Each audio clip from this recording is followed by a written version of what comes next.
So what did you think about Longlegs? The first thing I feel like I should address is that the marketing campaign was a massive misdirect. I don't know. I know, Ivan, you said you don't pay attention to that too much. I don't know if you do, Sonny, but the way this was marketed as like the most influential and the scariest movie of the last 10 years. And I was reading some because the critic reactions have been out for almost a year at this point, I think. And there was one I specifically read that said the woman behind him was crying because she was so terrified. Like, there's zero part of this movie that warranted that response at all. Dude, yeah, Sonny, you want to tell them what I said when the movie finished? Yeah, I even called it normie trash and stood up and immediately walked out as the credits started rolling, which I thought was hilarious. It's pretty accurate. Like the beginning was like kind of creepy, but then it was just downhill. Like from there, dude, it Yeah, just progressively got worse and worse. but what you're saying about the ad stuff for it? No, I think you're right. I mean, I actually said that to when we saw it. Me and Sonny and Evan saw it.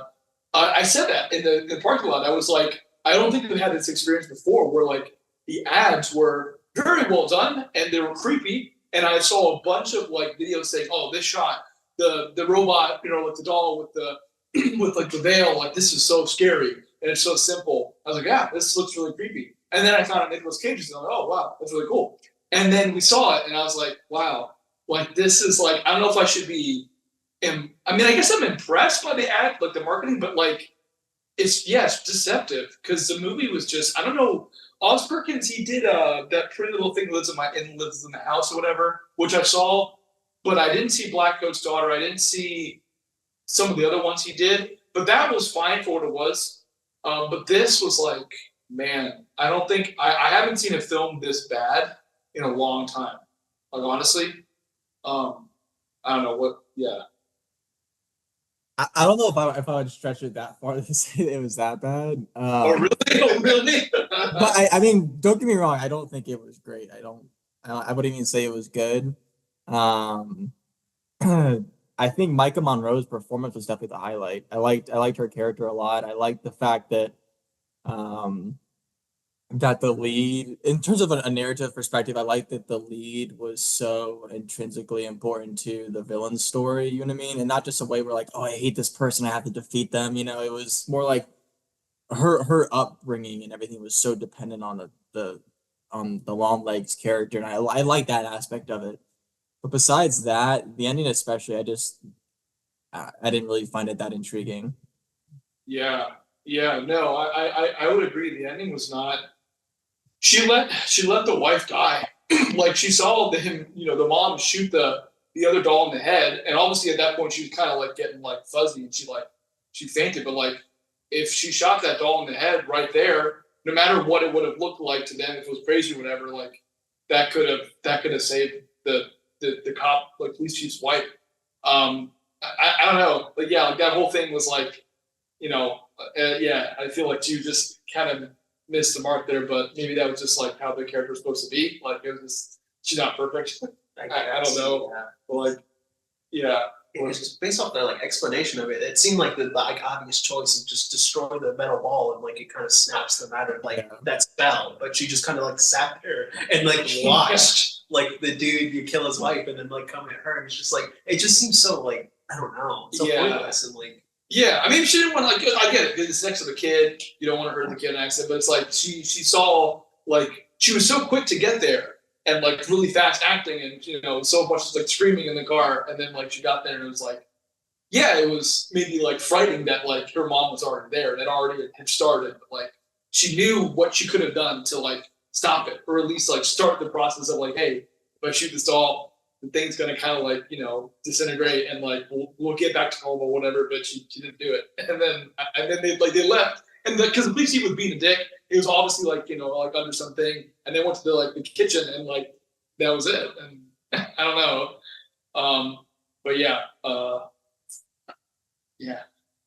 Yeah, they didn't really do a good job, I think, throughout the story of hinting like what the real power behind the enemy was. You know what I mean? The idea that it's actually Satan in these dolls. They didn't really do a good job of explain how that happens or how that's made. I guess you don't need to a certain extent, but I like the idea that it was there. For the first half of the story, you don't really think there is any of that element. You really think it's just Longlegs and him recruiting people to murder these families. You know what I mean? Yeah. And not the fact that they're actually possessed by the devil. Like I feel like I didn't really get that vibe until maybe I missed it, but I didn't really get that vibe until at least halfway through the movie, and I didn't think any of that was really justified. I think it would have been a lot more horrifying if it was rooted in reality. You know? Yeah. No. That kind of stuff was cool. I think that's why I really hated it, and why I do hate it, and I think it is trash because like it had a lot of potential. Like it wasn't just all around. It wasn't like 100% terrible. Like this movie sucks. It was like I was talking to Mark about this earlier. It was like I would say 80% terrible and 20% like some really good ideas. They had some cool shots, some spooky shots. When you first saw him, his like face was kind of like cut off, and it's like that was a jump scare. And then you kind of see him like in flashback later on, and like he's weird, like doing the whole thing in like the shop, and then he's like in the car. It's like you see little glimpses of him. It was really weird. It was like creepy.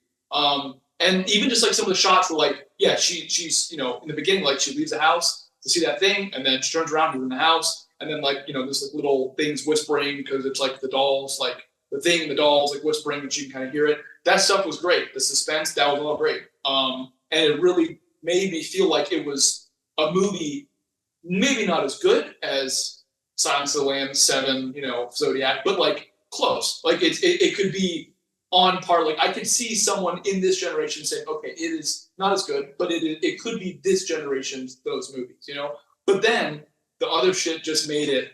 It just made it dumb. And I love Nicolas Cage, but I think he was cringe. Like I think he really, really was cringe, and maybe that was him.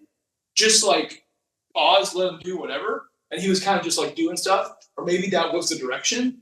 I don't know how Oz is as a director, and I don't know like how hands-on they are with like someone as big as Nicolas Cage, or they let him like just do whatever. But I think like he just went too far, and because they showed so little, and then they showed so much, it ruined it. Whereas if they just showed him like being like cringe the whole time or whatever, I'd be like, okay, I don't expect. Or if they just showed him like kind of like like sparsely like here and there, I'd be like, oh, that's really creepy. It's mysterious, Like the whole thing about like the devil, like no, we don't have to explain it. Like it's fine. But like it was the weird balance of that made it like I don't really know what this is like trying to be. It was just weird. I don't know. What do you think?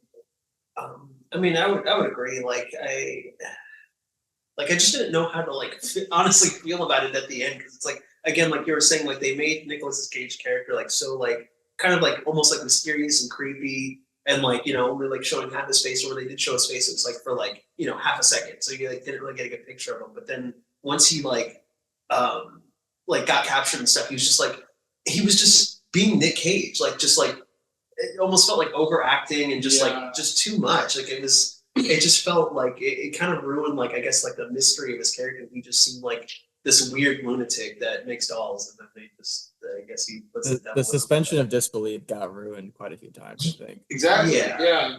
Like the one scene they did it for me, and I hate when they do this. Like, oh, we need to go catch this guy. We know what he looks like now, and then all of a sudden he's at a bus stop with his bags packed. The very next frame. I lost it, honestly. It was like the very like because it was a police suit. Because Sonny like I felt it because the police suit was like get the fuck on the ground, and then Sonny was like, okay. It was like this Wes Anderson of like wide angle in the center, and they're showing this like symmetrical shots of the like cops pulling up, and then he walks in the middle. Get the fuck on the ground. I was just like, oh. And so that's such a movie moment, and it's not even like I'm not saying that as like a compliment. It's like it's so unrealistic. But that's a style, and that they want to do that, that's okay. But the whole movie wasn't in that style, so it was very unclear, like tonally, what kind of thing they were going for. And then like even like scenes where like I think the first scene that did it for me, where I was kind of like just like okay, I'm kind of done, was when he met the family at night after they were drinking, or like I guess the guy was like okay, you don't drink, I'll drink, but you tell me. And they went to go meet his family, and it's like fine, but then she's like awkwardly sitting there with the girl, and then the girl's like, oh. This and this, and like, do you want to come to my party? And I'm like, oh, you can ask her. And later on, like, I got it. Like, she had a weird childhood, right? And then she had trauma, and then like her mother kind of being a part of the whole killer thing and being like the whole nun that delivers the doll, that was unexpected. So that was like, okay, kind of cool. Like it's a very weird plan they had together, and I didn't expect it. So that was like, yeah, I guess explains her whole like trauma. But I don't know, like her acting through some of that was just so aloof. It was just hard for me to connect with her. And I was mentioning to them like yesterday, Sunny and Evan, like even though they explained why in the end, it wasn't enough for me to be like, oh okay, like I guess I feel for her, like I do, but it's like I don't know, it was still something was like disconnected there, and it kind of like drew me out of it. And in the moment, it just felt more like oh, we're gonna make them have like quirky kind of like dialogue or just like quirky awkwardness, and it's I don't know, that kind of took me out of it like a little bit. You know what I mean? Yeah, I don't know how you feel, Sonny. I just feel like that it was a good reveal. Um, it just didn't really feel earned, and that's an issue I've had with a lot of just movies and TV shows that I've been watching lately. I think the bar for what we consider good has dropped astronomically, and maybe it's just like the side of film Twitter or social media that I'm on. But the praise I see for projects that are like largely uninspired is ridiculous at this point. I don't know if it's because our generation specifically is just so afraid to connect with, older films that like, we're all like students of film in a way. You know what I mean? We all grew up on these classics and studied them in school. And I think a lot of this younger generation is so afraid to consume that media that doesn't look fresh and new. So anything that does come out like that that resonates with them, they think is amazing.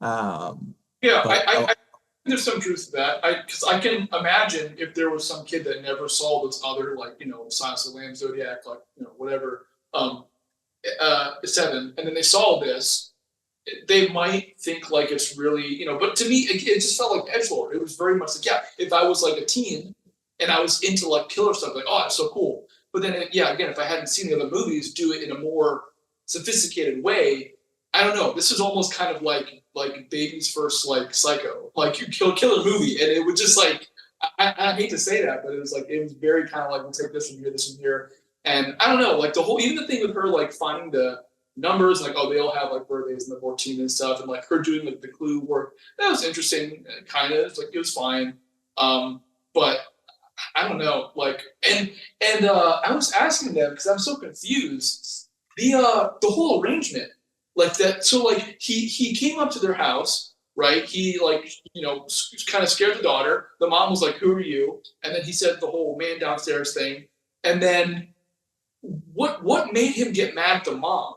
Because like it cuts to her, he's like gagging her, and then the kid's watching it, and then he's like, "Okay, if you don't do this, she's not gonna get to grow up or whatever." And then the mom, they have that plan where the mom pretends to be the nun and delivers the dolls. But like, what did she do to make him so angry to do that? It wasn't clear to me. I don't know if there's any clear motivation there. The way I interpret it when I watched it is that was him trying to make his first kill. She disturbed it, and then decided to take her along on the journey so that she can help him do it more efficiently. That's the way I tried to justify it in my head because I thought that was a little weird as well. Because he wasn't really established before Yeah. he joined his cause as his helper or whatever. So that's just the way I kind of interpreted it.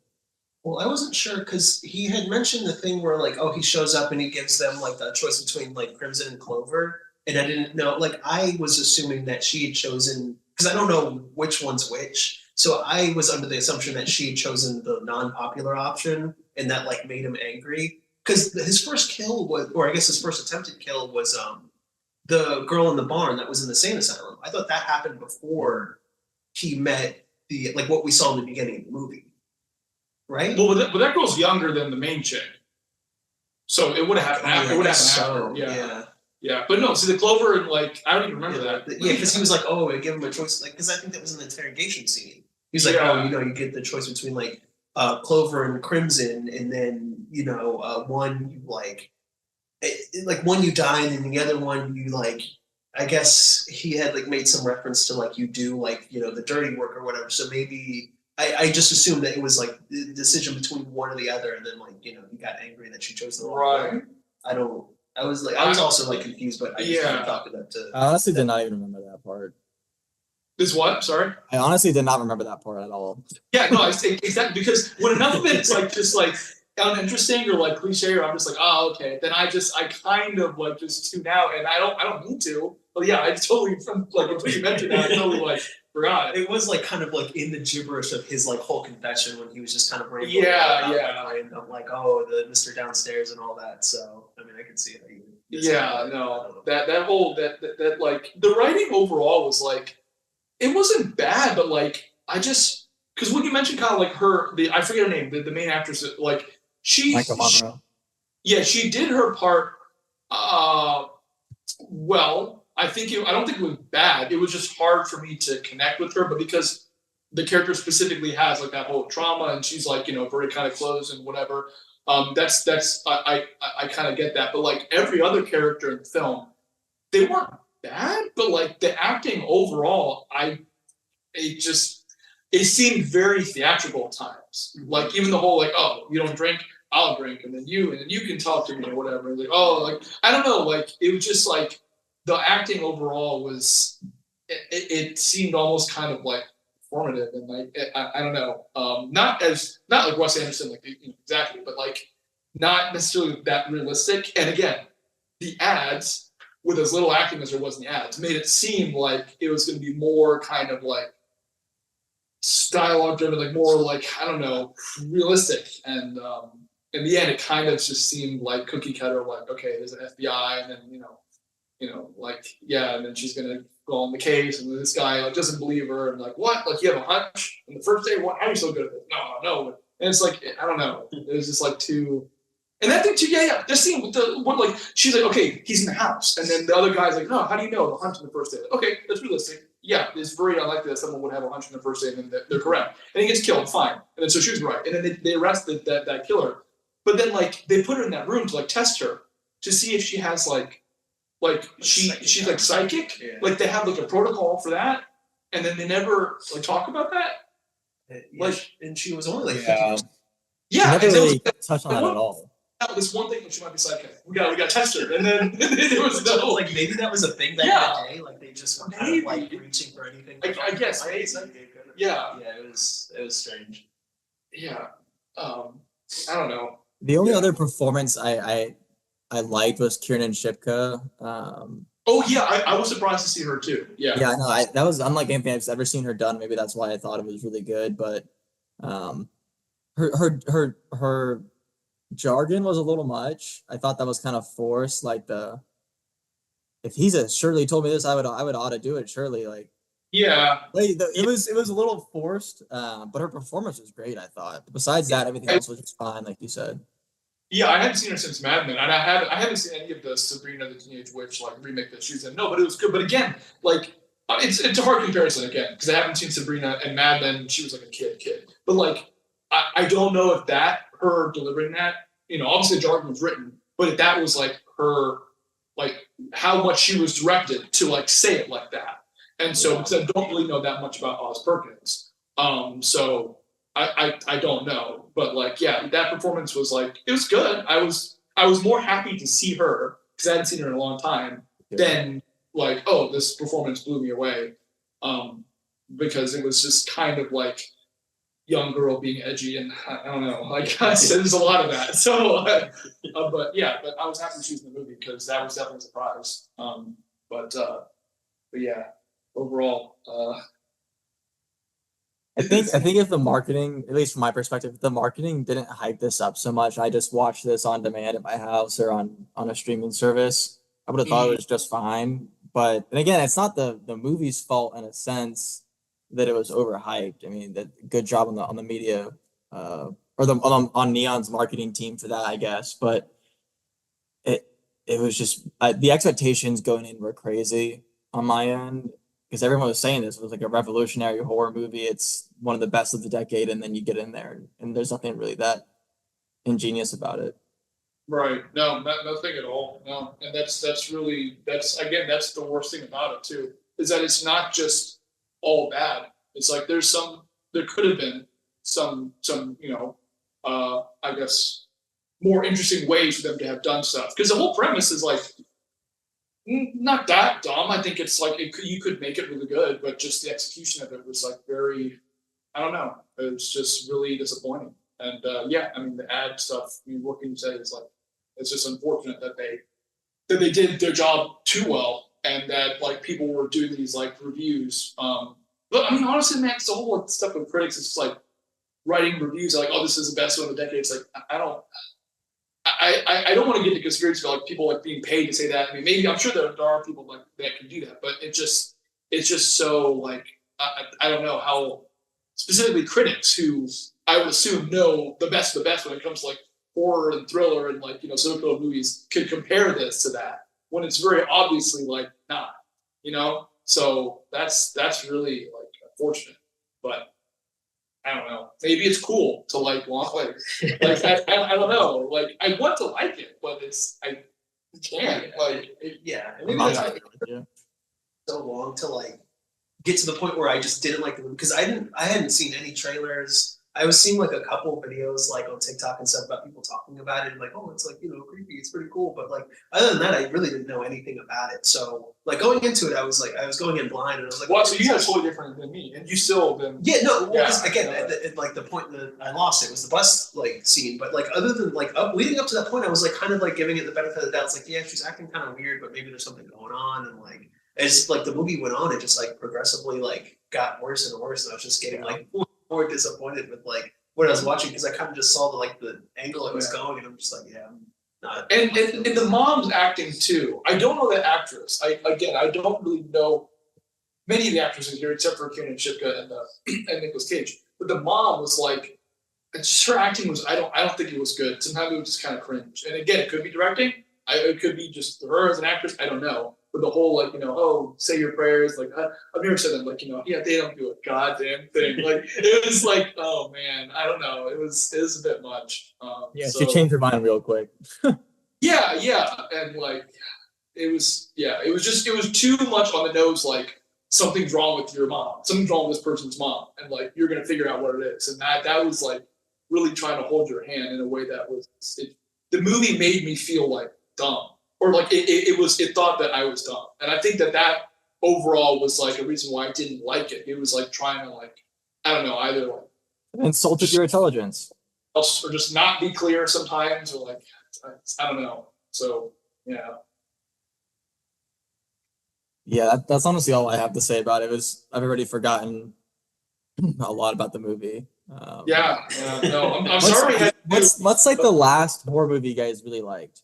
Like a horror movie that you would genuinely rewatch. That I would genuinely rewatch. I don't know if it's horror, but we saw Infinity Pool. Oh yeah, I like that one. Soderbergh's son, Cronenberg's son, he made that film. It was pretty good. It's like body horror, but yeah, it's good. We saw Watchers, the M. Night Shyamalan's daughter's movie, and Evan said he liked that more than Longlegs. That's not good. That's not good. It's M. Night Shyamalan's daughter. Like you kind of know. I mean, I guess you would know because it's her debut, but like now you kind of know what you're getting into. And it was like whatever. Trap looks good though. Trap looks really good. M Night's new movie this August, Trap. It looks like promising. It looks like it could be interesting. Yeah, but I didn't mind. He also did the knock at the cabin or the knock at the cabin woods or something. I don't know what the title is, but Dave Bautista was great in that. I thought it was a fine movie. You thought it was fine? Yeah, that was all right. Yeah, I saw it in theater with Josh. I think it was just me and Josh. It was fine. It was okay. The one with Dave Bautista and like Rupert Grint's in it. Yeah, and like it was fine. But yeah, Trap could be good. And there's like I guess I could use the word like annoying as like the hype is for Smile 2. Smile 2 could be good. Smile 1 was I think fine for what it was. But like in terms of like horror, like authentic classic horror that I'm interested, I would say Nosferatu. I'm really interested in Nosferatu. So yeah, they played a trailer for that in front of Longlegs for me. Yeah. No, it looks great. I mean, and it's Robert Eggers. He hasn't had a bad movie yet, so I'm sure it'll be really good. I don't know what else horror wise is coming out this year that I'm interested in. So yeah, Nothing really for me besides Nosferatu. I think the last horror movie that I genuinely enjoyed was Doctor Sleep. I mean, I love that movie. yeah, it was really good. Mike Flanagan's so good, and I listened to a podcast the other day called Script Apart where he talked about how Mike Flanagan made Doctor Sleep and the way he had, because like you guys know, Stephen King hated the Shining movie. He Yeah. despised it.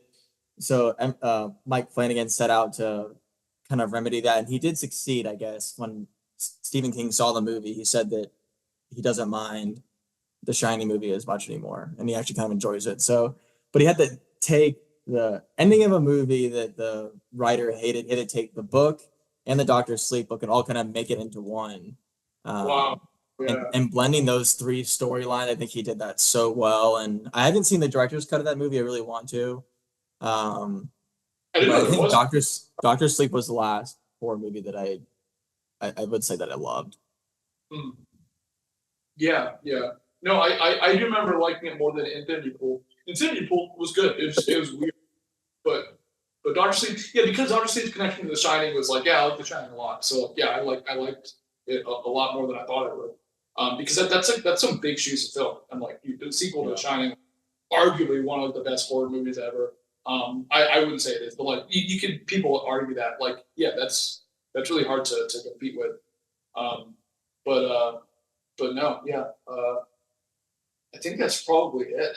I don't know what else to say about it. Hopefully, Nicolas Cage's next movie is better. Hopefully, it's like I don't know. It's the acting is like I guess more normal. I don't know. Weren't you saying that he like after this he didn't want to like play a role like this? Oh yeah, he was saying that on the red carpet or whatever. He was like, oh, like he took influences from his mother or whatever for like the role because it was kind of like I don't know, girly or whatever, or like it was just kind of weird. But like he said something about not like it was just hard for him to do like that kind of killer role. I'm sure it's draining, whether like or not the final product, like the actor is acting well or not. I'm sure it's like draining. But like yeah, he said he didn't want to do a role like that again, and that's fine. But that's what makes me so mad because we could have had like this actually this set like decades big serial killer movie with Nicolas Cage as a killer, which would have been cool, and like we didn't really get that. So I think that's like unfortunate. But Yeah. so Well, yeah, but I appreciate you reporting that. I really do. yeah, no, of course. Don't even mention it. Yeah. Wish we all liked the movie more. That's why I was trying to, because I wasn't sure how much you guys paid attention to the movie. That's why I was kind of hesitant to tell you what I thought about it when I saw Oh it no, this weekend. you did. I was telling them you told me perfectly. You were very polite. You said, "Let's just watch it, and we'll talk." And I appreciate that so much because you didn't give away anything. And I feel bad because Mark didn't see it. He's like, "What do you think?" I was like, "Oh, dude, it was fucking terrible." I told him, and he's not gonna watch it now. He's like, "Well, I wasn't really gonna watch it anyway." But like, I didn't do what you did, but no, the way you prefaced it was perfect. I do appreciate that. So, yeah. Well, Longlegs, 5 out of 10. Yeah, 5 out of 10. Oh man, probably. I don't know. For me, probably like 2.3. I'd probably give it a 3 out of 10. 2. Yeah. So that's like what 5, 3, 2. That's like almost a 10.